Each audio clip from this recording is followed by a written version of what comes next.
আমার আল্লাহ রাব্বুল আলামিন সূরা তাওবার 18 নম্বর আয়াতে বলেন, ইন্নামা ইয়ামুরু মাসাজিদাল্লাহি মান আমানা বিল্লাহি ওয়াল ইয়াউমিল আখির মান আকামাস সালাতা ওয়া আতাস যাকাতা ওয়া লাম ইয়াখশা ইল্লাল্লাহ ফাআসা উলাইকা আন ইয়াকুনু মিনাল মুহতাদিন। 5টি গুণাবলী থাকলে সভাপতি সেক্রেটারি দায়িত্ব পালন করতে পারবে, তাছাড়া সভাপতি সেক্রেটারি দায়িত্ব পালন করা যাবে না। কয়টি? 5টি। আমার ভাইয়েরা, 1 নম্বরে মান আমানা বিল্লাহ এন্ড দ্য বিলিফ অফ আল্লাহ, আল্লাহকে বিশ্বাস করতে হবে। কাকে বিশ্বাস করতে হবে?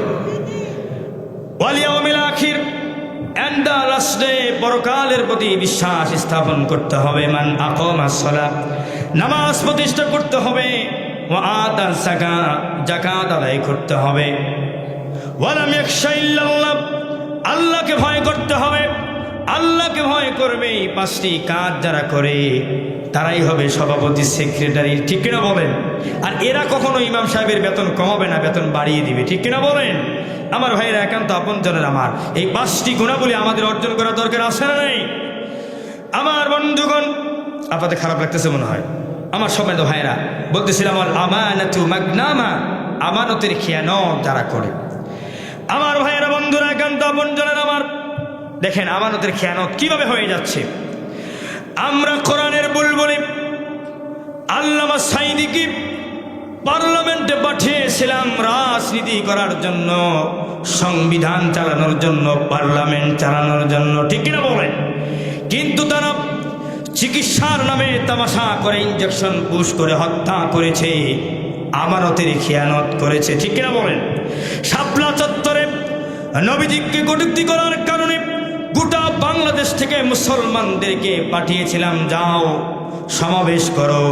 তাদেরকে রাতের আধারে গুলি করে হত্যা করে এই স্বৈরাচার স্বৈর শাসক আমানতের খেয়ানত করেছে। আমরা বিলখানায় বিডিআর পাঠিয়েছিলাম, সেনাবাহিনী পাঠিয়েছিলাম, আমার দেশের শক্তিশালী জওয়ানদেরকে পাঠিয়েছিলাম।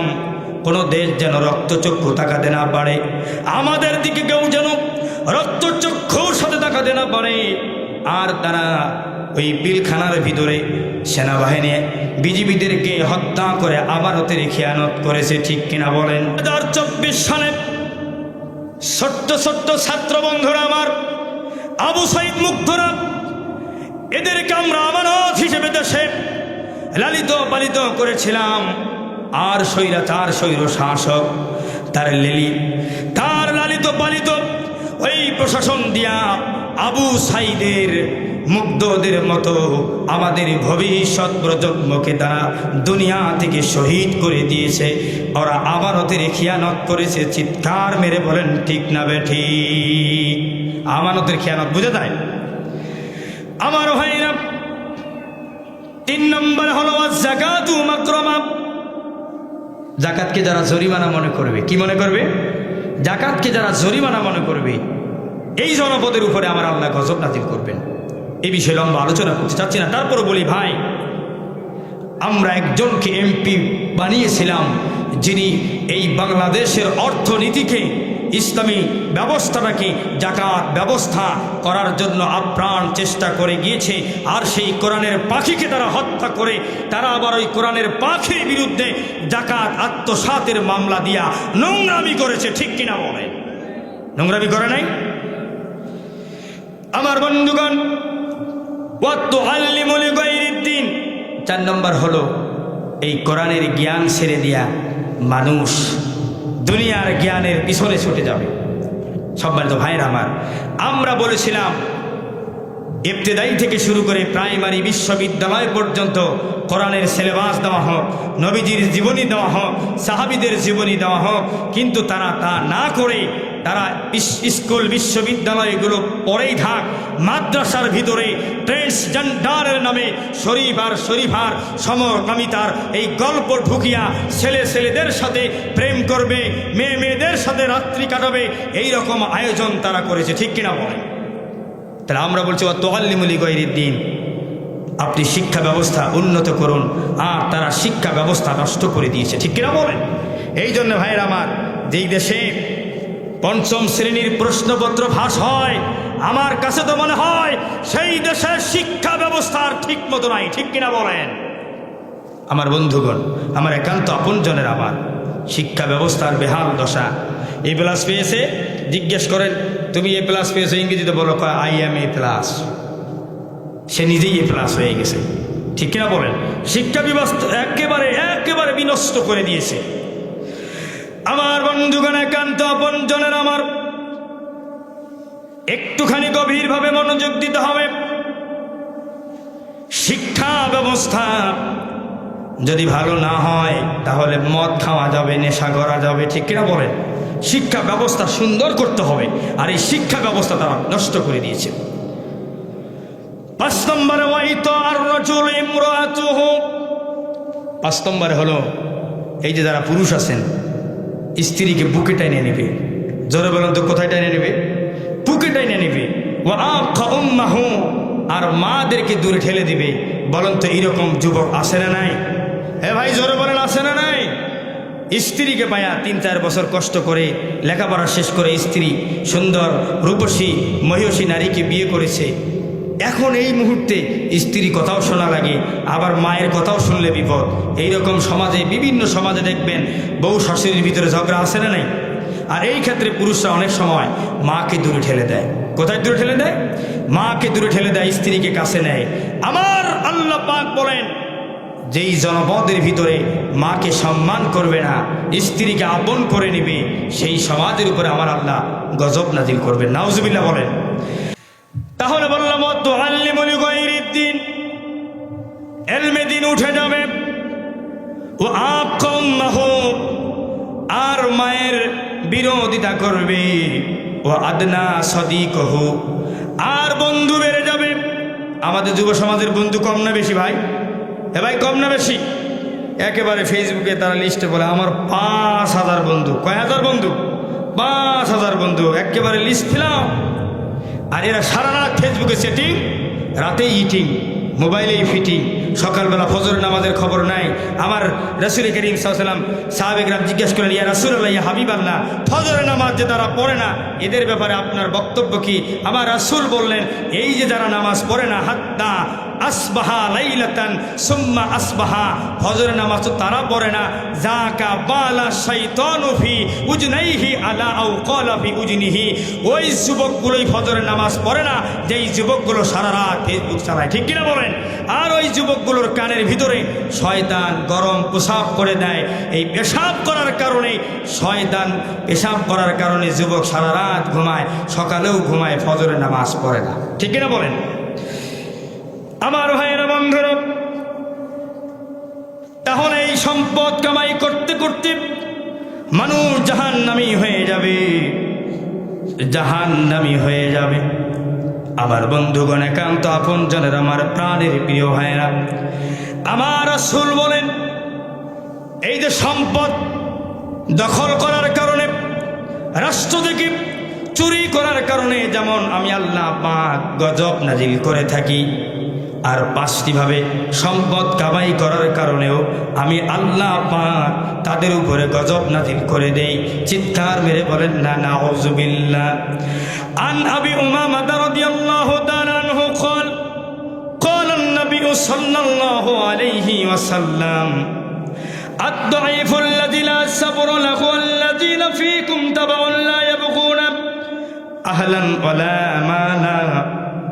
আমার রাসূল বলেন, দুনিয়ার জীবনে কিছু মানুষ আছে ভাই, দুনিয়ার জীবনে কিছু মানুষ আছে যারা নিজের পরিবারকে সময় দেয় না, স্ত্রী পরিজনকে সময় দেয় না, ছেলে মেয়েকে সময় দেয় না, সারা জীবন ওই নেতার পিছনে ঘুরে, নেতা যা বলে তাই করে।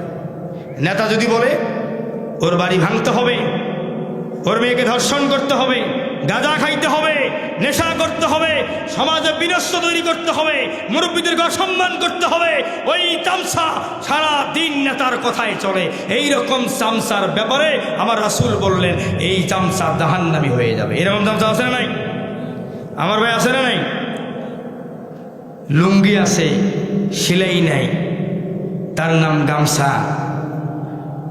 নেতা কিন্তু পদ নাই, তার নাম সামসা। এই সামসাদের ব্যাপারে আমার রাসূল বললেন এই সামসাদের কারণে আলেম ওলামা নির্যাতিত হয়েছে, নিপীড়িত হয়েছে, মামলা মোকদ্দমায় নিষ্পেষিত হয়েছে, ফাঁসির কাস্টে ঝুলতে হয়েছে। ঠিক কিনা বলেন? এই সমস্ত চামচাদের ব্যাপারে আমার রাসূল বলেছেন এই চামচারা জাহান্নামী হয়ে যাবে। কোথায় যাবে জোরে বলেন? আমার রাসূল বলেন আল খাইনুল্লাযী লা ইয়াখফা তামাউন ওয়া ইন দাক্কা ইল্লা খানা। মুনাফিকরা জাহান্নামে যাবে। মুনাফিকরা কোথায় যাবে ভাই? মুনাফিকরা কোথায় যাবে? এখন মুনাফিকরা কারা জানা দরকার আছে না নাই? আমার আল্লাহ রাব্বুল আলামিন বলেন আমি আসমান সৃষ্টি করেছি, জমিন সৃষ্টি করেছি, মানুষ সৃষ্টি করেছি শুধুমাত্র আমার ইবাদত করার জন্যে, আর তাদের সাথে আমি ব্যবসা করব। ব্যবসা আল্লাহ পাক বলেন ইন্নাল্লাহা আশতারা মিনাল মুমিনিনা আনফুসাহুম ওয়া আমওয়ালাহুম বিআন্না লাহুমুল জান্নাহ। আল্লাহু আকবার। ভাই একটু সাউন্ডটা বাড়ায় দেন আমার ভাইয়েরা। আল্লাহ রাব্বুল আলামিন বলেন আমি মানুষের জান আর মালের বিনিময়ে জান্নাত বিক্রি করে দিয়েছি। সুবহানাল্লাহ বলবেন না? আমরা জান দিতে চাই, মাল দিতে চাই, জান আর মালের বিনিময়ে তিনি আল্লাহ পাক জান্নাত বিক্রি করেছেন। কি বিক্রি করেছেন? আমরা কি চাই? জান্নাত চাই, জান্নাতটা বিক্রি করে দিয়েছেন। সুবহানাল্লাহ বলবেন না? কিন্তু আমার আল্লাহ রাব্বুল আলামিন আবার বলেন আবার কিছু ব্যবসায়ী আছে আসলে তারা আমার সাথেই ব্যবসা করেছে, আমার সাথেই চলেছে, কিন্তু তারা তাদের ব্যবসায় লস করেছে। আল্লাহ বলেন উলাইকাল্লাযীনা ইশতারাবু দালালাতা বিল হুদা ফামা রাবিহাত তিজারাতুহুম ওয়া মা কানু মুহতাদিন। আল্লাহ রাব্বুল আলামিন বলতেছেন কিছু মানুষের কথা, এরাও আমি আল্লাহর সাথে ব্যবসা করেছি ঠিকই, কিন্তু এদের ব্যবসা সুপথ ছেড়ে কুপথ ধরেছে। কুপথ ধরার কারণে ফামা রবিহা তিজারাতুহুম, তাদের ব্যবসায় আমি আল্লাহ লস করিয়ে দিয়েছি। তারা তো তারাই ওয়া ইজা লাকুল্লাযীনা আমানু ক্বালু আমান্না, যখন নামাজীদের সাথে চলে, যখন রোজাদারের সাথে চলে, হাজির সাথে চলে, তখন বলে আমরা তো নামাজ পড়ি, আমরা তো রোজা করি, আমরা তোমাদের সাথেই আছি। وَإِذَا خَلَوْا إِلَى شَيَاطِينِهِمْ, আবার যখন শয়তান মার্কা নেতার সাথে চলে, শয়তান আমি বলছি না আল্লাহ বলছে? এটা জোরে বলেন কে বলছে? আল্লাহ বলেন وَإِذَا خَلَوْا إِلَى شَيَاطِينِهِمْ, এই সামসাগুলো যখন আবার শয়তান মার্কা নেতার সাথে মিশে যায়, তখন বলে না না ক্বালু ইন্না মাআকুম, আরে নামাজ তো এমনি পড়ছি, রোজা তো এমনি করছি, ওগুলো আমাদের ভাউতাবাজি। আপনি নেশা করেন, আপনি টেন্ডারবাজি করেন, আপনি জেনা করেন, আপনি ব্যভিচার করেন। আরে নেতা, আপনি যে শয়তান মার্কা নেতা, আপনি নামাজ পড়েন না এক ওয়াক্ত, আপনি গাঁজা খান 5 ওয়াক্ত, তারপরেও আপনাকেই মানি, নামাজ যা পড়ছি এগুলো ভাউতাবাজি। এইরকম লোক আছে না নাই? এরা মুনাফিক। জোরে বলেন তারা কি? এই মুনাফিকরা জাহান্নামী হয়ে যাবে। আমার আল্লাহ রাব্বুল আলামিনের নবী বিশ্ব নবী বলেন ওয়া রাজুলুন লা ইউসবিহু ওয়া লা ইউমশি ওয়া হুয়া ইউখাদিউকা আন আহলিকা ওয়া মালিক। 3 নম্বর ব্যক্তি যাদের উপরে আমার আল্লাহ পাক গজব নাজিল করবেন, তারা কারা? তারা হচ্ছেন তো তারাই ধোঁকা ব্যবসায়ী, ধোঁকা দিয়ে ব্যবসা করে যারা। ও ভাই, আমাদের সমাজে ধোঁকা ব্যবসা আছে না নাই? মুরগির মাপের সময় দেখা যায় এমন কৌশলে মাপ দেয়, ওজন বেশি দেখা যায়। মাছের মাপের সময় এমনভাবে মাপ দেয়, মাছের গন্ডগোল তৈরি হয়ে যায়। এইরকম ভেজাল ব্যবসায়ী যারা আছেন, তাদের ব্যাপারে রাসূল বললেন এদের উপরে আবার আল্লাহ পাক গজব নাজিল করবেন। নাউজুবিল্লাহ বলবেন না?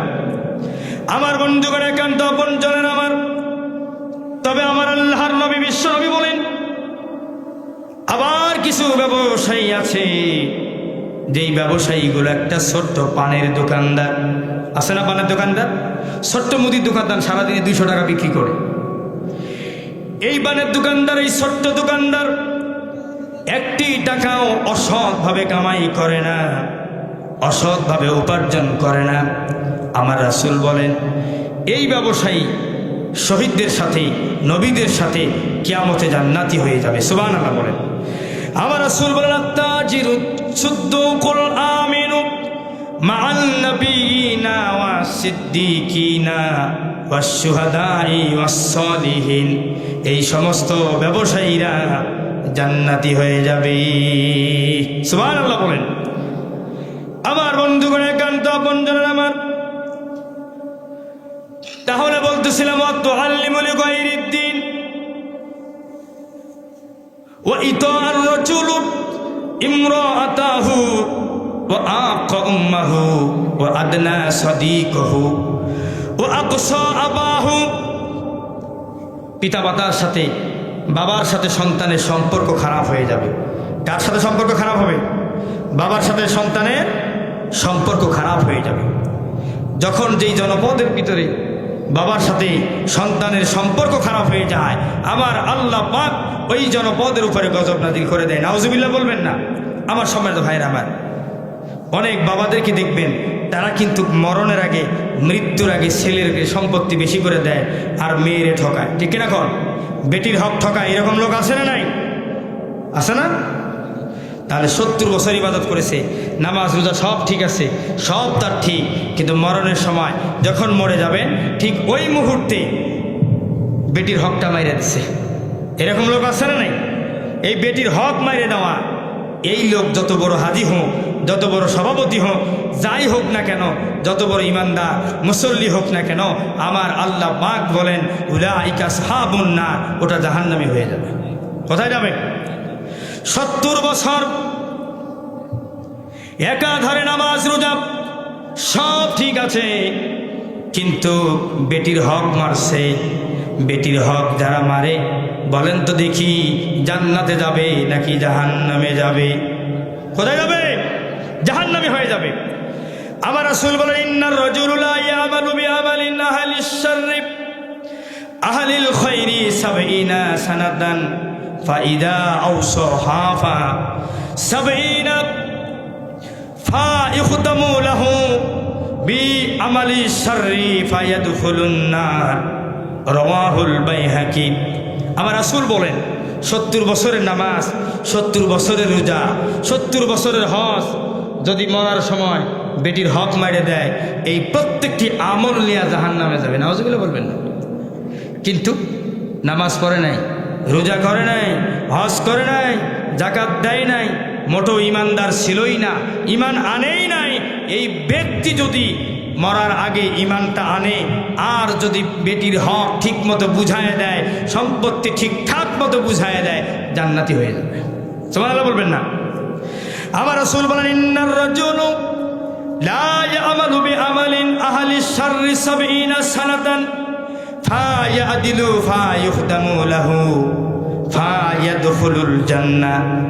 70 বছর নামাজ নাই, রোজা নাই, হজ নাই, কোনো আমল নাই, কিন্তু মরার সময় বেটির সম্পত্তি বুঝিয়ে দিয়েছে, এই আমলটুকু ঠিকঠাক মতো করেছে, আমার আল্লাহ পাক বলেন ফায়াদখুলুল জান্নাহ, জান্নাতি হিসাবে আমার আল্লাহ কবুল করে নেবে। সুবহানাল্লাহ বলেন। সুবহানাল্লাহ। তাহলে দেখেন নামাজ রোজা একেবারেই নাই, কিন্তু শেষ সময় আমলটা ভালো ছিল। ঠিক কিনা বলেন? আমার নবীর সাহাবী, বিশ্ব নবীজির একজন সাহাবী বুসাইরাম। এই বুসাইরাম সাহাবী আমার নবীজি দাওয়াত দিলেন বদর যুদ্ধে, আসো যুদ্ধে অংশগ্রহণ করতে হবে। যুদ্ধে দাওয়াত দিলেন, কিন্তু বুসাইরাম দাওয়াত কবুল করলেন না। কিন্তু আবার ইসলামের বিপক্ষেও কাজ করে না। সুবহানাল্লাহ বলবেন না। ইসলামের পক্ষেই কাজ করে। যেমন বাংলাদেশের পিনাকি ভট্টাচার্য ইসলামের বিরুদ্ধে কথা বলে না, ইসলামের পক্ষে কথা বলে, তবে ইসলাম গ্রহণ করে। উহুদের প্রান্তরে যুদ্ধ শুরু হয়ে যাবে, রাসূল দাওয়াত দিলেন, আসো বুসাইরাম ইসলাম গ্রহণ করো, জিহাদের ময়দানে আসো, আল্লাহ তোমাকে কবুল করে নেবেন। সুবহানাল্লাহ। রাসূল চলে গেলেন, যুদ্ধ শুরু হয়ে গেল। আমার আল্লাহ পাক বুসাইরামকে জানিয়ে দিলেন, বুসাইরাম যাও, তরবারি হাতে নাও, নাঙ্গা তলোয়ার নিয়ে উহুদের প্রান্তরে চলে যাও, যুদ্ধ করতে হবে কাফের বিরুদ্ধে। আমি তোমাকে কবুল করে নিয়েছি। বুসাইরাম 5টি খেজুর হাতে নিয়ে চলে গেলেন উহুদের প্রান্তরে। 2টি খেজুর যখন খাওয়া হয়ে গেল, 3য় খেজুরটি খাওয়ার আগে চিন্তা করলেন, আল্লাহর কাছে হাত তুলে দোয়া করলেন, আল্লাহ গো, আমি যদি এই 5টি খেজুর খাইতেই পারি, তাহলে কেন জিহাদের ময়দানে আসলাম? কেন আমাকে জিহাদের ময়দানে পাঠালে? না না না, এটা তো হতে পারে না। ওগো আল্লাহ, আর 2টি খেজুর খাওয়ার আগে আমি উহুদের প্রান্তরে শহীদ হয়ে যেতে চাই। এই বুসাইরামের হাত কেটে দেওয়া হলো, পা কেটে দেওয়া হলো। যুদ্ধ শেষ হয়ে গেছে। কিছু সাহাবী হেঁটে হেঁটে যেতে লাগলেন, দেখতে পেলেন বুসাইরামের এই দৃশ্য। বুসাইরামকে ডেকে বললেন, ভাই, কারণ কি? তুমি তো মুসলমান নাও, তুমি তো মুজাহিদ নাও, তাহলে তোমার এই অবস্থা কেন? তুমি কি কাফেরের পক্ষে ছিলা না কাফেরের বিপক্ষে ছিলা? সুবহানাল্লাহ বলবেন না? তিনি বললেন, বন্ধু, না না না, আল্লাহ পাক আমাকে কবুল করে নিয়েছেন, শহীদের পেয়ালা পান করাবেন। এই জন্য আমি উহুদের প্রান্তরে বিশ্ব নবীজির পক্ষে যুদ্ধের ময়দানে আমি নিজেকে তরবারি নিয়ে মুজাহিদ হিসেবে যুদ্ধ করেছি। চিৎকার মেরে বলেন না সুবহানাল্লাহ। বিশ্ব নবীজির কাছে বুসাইরামকে নিয়ে দেওয়া হলো। বুসাইরামকে বিশ্ব নবীজির কাছে নেওয়া হলো। বিশ্ব নবীজি জিজ্ঞেস করলেন, কি খবর তোমার? বললো, আমি ঈমান এনেছি আল্লাহর কাছে। সুবহানাল্লাহ বলেন। শহীদ হয়ে গেলেন। 1 ওয়াক্ত নামাজ নাই, 1 ওয়াক্ত রোজা নাই, 1 ওয়াক্ত হজ নাই, একটা জাকাত নাই, কোনো আমল নাই, শুধু ঈমান আনছে আর সম্পত্তি ঠিকঠাক মতো বুঝাই দিয়া জিহাদের ময়দানে যে শহীদ হয়ে গেছে। মুজাহিদ হিসাবে আল্লাহর কাছে শহীদের তামান্না ছিল, শহীদ হয়ে যাওয়ার কারণে আমার আল্লাহ পাক তাকে কবুল করে নিয়েছেন। সুবহানাল্লাহ। আমার ভাইয়েরা, এগুলো কি গল্প হচ্ছে? লোক নেই তো আমারই কষ্ট হচ্ছে, বিশ্বাস করেন। হয়তো মনে করবেন যে একেবারে, আসলে কি জানেন, পরিবেশটাও অনেক জিনিস। 500 লোক থাকতো, আলোচনা অটোমেটিক ভালো হইতো, ওই যে মিডিয়া ভাই আছে জানে। কিন্তু এরকম, কিন্তু এখন যেহেতু এরকম হয়ে গেছে, এই জন্য পরিবেশটা যেহেতু এরকম হয়ে গেছে, এই জন্য আজকে ক্ষমা চেয়েছি আমার সম্মানিত ভাইয়েরা আমার। তাহলে আপনারা কষ্ট পাচ্ছেন? তাহলে দেখেন, আমরা কিন্তু আলোচনার একেবারে আসল জায়গায় চলে আসতেছি সম্মানিত ভাইয়েরা আমার। তাহলে বলেন, এই উহুদের প্রান্তরে যুদ্ধের কথা যেহেতু এসেছে, আমার নবীজির একজন সাহাবী, ল্যাংড়া সাহাবী, পা মাটিতে ঝুলে ঝুলে যায়, পা তুলে তুলে হাঁটতে হয়। উহুদের প্রান্তরে আমার নবীজি মুজাহিদদের তালিকা নিলেন, আর আমর বিন জামু এই ল্যাংড়া সাহাবী রাসূলের কাছে চলে গেলেন। রাসূলকে বললেন, ইয়া রাসূলুল্লাহ, ইয়া হাবিবাল্লাহ, বদরের যুদ্ধে মুজাহিদের তালিকায় নাম লেখাতে চেয়েছিলাম, কিন্তু আমার নামটা তালিকাভুক্ত করেন নাই, কারণ আমি ল্যাংড়া ছিলাম এই জন্য। ইয়া হাবিবাল্লাহ, ইয়া সাদিক নবী গো, আমি উহুদের প্রান্তরে যুদ্ধ করতে চাই, যুদ্ধ করে শহীদ হতে চাই। সুবহানাল্লাহ বলেন। রাসূল বলেন, না, তুমি তো ল্যাংড়া মানুষ, বাড়িতে যাও, জায়নামাজের মুসল্লায় বসে জায়নামাজের মুসল্লায় দোয়া করো, উহুদের প্রান্তরে যে মুজাহিদরা আছে তারা যেন বিজয় লাভ করে, তুমি দোয়া করলেই হবে। কিন্তু আমর বিন জামু বলল, না, ইয়া রাসূলুল্লাহ, ইয়া হাবিবাল্লাহ, আমার চারটি সন্তান, চারটি সন্তানকে আপনি উহুদের প্রান্তরে মুজাহিদের তালিকায় নাম লিপিবদ্ধ করে দিয়েছেন। উহুদের প্রান্তরে তারা যুদ্ধ করে শহীদ হয়ে যাবে। আমি বাবা হিসেবে আমার হাজার হাজার বছর আগেই তারা জান্নাতে যাবে, আর আমি ল্যাংড়া বলে জান্নাতে যেতে পারবো হাজার হাজার বছর পরে। আমি বাবা হিসেবে এই কষ্টের কথা আমি কাকে দেখাবো? ইয়া রাসূলুল্লাহ, একটুখানি মায়া করেন, একটুখানি দয়া করেন, আমাকে একটুখানি সুযোগ দেন। আমার রাসূল করিম সাল্লাল্লাহু আলাইহি সাল্লাম বললেন, এরে আমর বিন জামু, না না, তুমি তো ল্যাংড়া মানুষ, তোমাকে অনুমতি আমি কিভাবে দেই? আমর বিন জামু আবার বললেন, ইয়া রাসূলুল্লাহ, আপনার পায়ে পড়ে গেলাম, আমার দিলে বড় তামান্না, জিহাদের ময়দানে যুদ্ধ করব, কাফেরদেরকে মারব, নিজেও মরব, শহীদ হয়ে জান্নাতে আগেই চলে যাব। ওগো আল্লাহ রাব্বুল আলামিন আমাকে কবুল করে নিবে। আমার রাসূল চিন্তা করলেন, এই ল্যাংড়া মানুষের ভিতরে জিহাদের যে তামান্না, চাও তোমার নামটা লিপিবদ্ধ করে দিলাম। সুবহানাল্লাহ, সুবহানাল্লাহ কবেন না, লিপিবদ্ধ করে দিলাম। আমর বিন জামু বাড়িতে দৌড়ায় গেলেন, খুশি হয়ে গেলেন, স্ত্রীকে বললেন, ওগো বিবি, ওগো স্ত্রী, তুমি জানো আজকের দিনটা আমার কাছে সবচেয়ে বড় আনন্দের দিন। সুবহানাল্লাহ বলেন, সবচেয়ে বড় খুশির দিন, কারণ বিশ্বনবী যে আমাকে উহুদের প্রান্তরে মুজাহিদের তালিকায় নামটা লিপিবদ্ধ করে দিয়েছে। সুবহানাল্লাহ। আমার বন্ধুগণ, উহুদের যুদ্ধ শুরু হয়ে গেল। আমর বিন জামু দার চারটি যুবক সন্তান, দুই পাশে দুইজন করে যুদ্ধ চলছে কাফেরদের সঙ্গে। এক পর্যায়ে আমর বিন জামুর দুইটি সন্তান, দুই পাশের চারটি সন্তান তারা মারা গেল, শহীদ হয়ে গেল। শহীদ হওয়ার পরে আমর বিন জামু এখনো অক্ষত আছে। একটু পরে আমর বিন জামু শহীদ হয়ে গেলেন।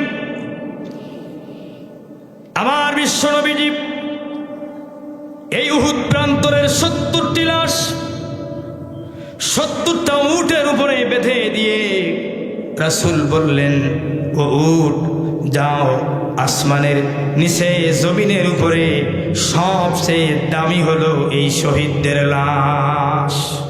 সুবহানাল্লাহ বলবেন না?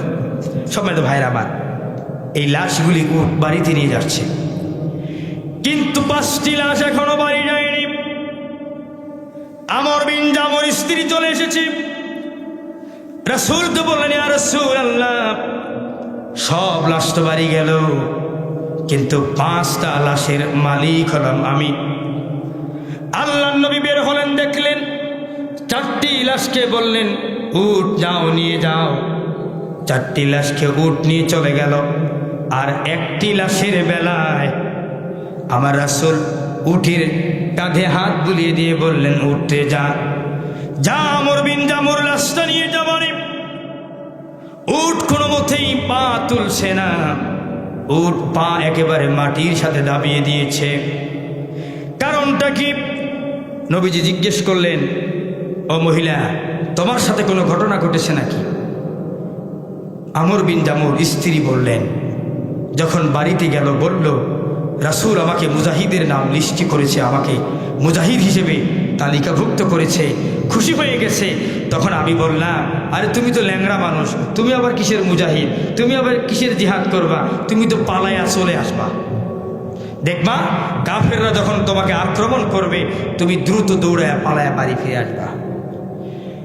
ইয়া রাসূলুল্লাহ, ইয়া হাবিবাল্লাহ, ওই মুহূর্তে আমার স্বামী এই ল্যাংড়া সাহাবী জায়নামাজের উপরে 2 রাকাত নামাজ পড়ে 2 হাত তুলে আল্লাহকে বললেন, আল্লাহুম্মা তারুদ্দুনি আহলি, ওগো আল্লাহ, আমার স্ত্রী বলেছে আমি নাকি পালিয়ে আসবো। ওগো আল্লাহ, পালানো তো দূরের কথা, আমি মরে যাওয়ার পরে আমার এই শহীদি লাশটাও যেন আমার বাড়িতে না আসে। আল্লাহু আকবার, বাড়িতেও যেন লাশটা ফিরে না আসে। রাসূল তো বুঝতে পারলেন এই লাশ বাড়িতে যাবে না। সুবহানাল্লাহ বলবেন না? আবার নবীজি বললেন, সাহাবীরা আসো, উহুদের প্রান্তরে মাটি খনন করো, আমর বিন জামুর লাশটা এখানেই দাফন করা হবে। আমার যুবক ভাইয়েরা, এই মাহফিলের আয়োজন করেছেন তরুণ ও যুবকরা।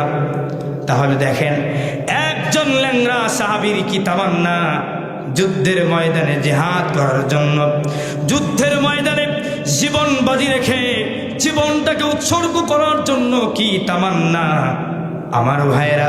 অথচ আমরা তরুণ আর যুবকেরা এই তামান্না আর এই ইমানদার এই ব্যাটারিটা যদি চার্জ করে, আমরা যদি আর একবার প্রয়োজন হয়, ওই যে গজওয়ায়ে হিন্দে আসতেছে, আল্লাহর নবী বিশ্ব নবী বলেন, বুখারীতে হাদিসটা রওয়ায়াত হয়েছে, এমন একটা সময় আসবে যেই সময়টার ভিতরে মানুষ হিন্দুত্ববাদীর সাথে মুসলমানদের বড় একটি যুদ্ধ লেগে যাবে।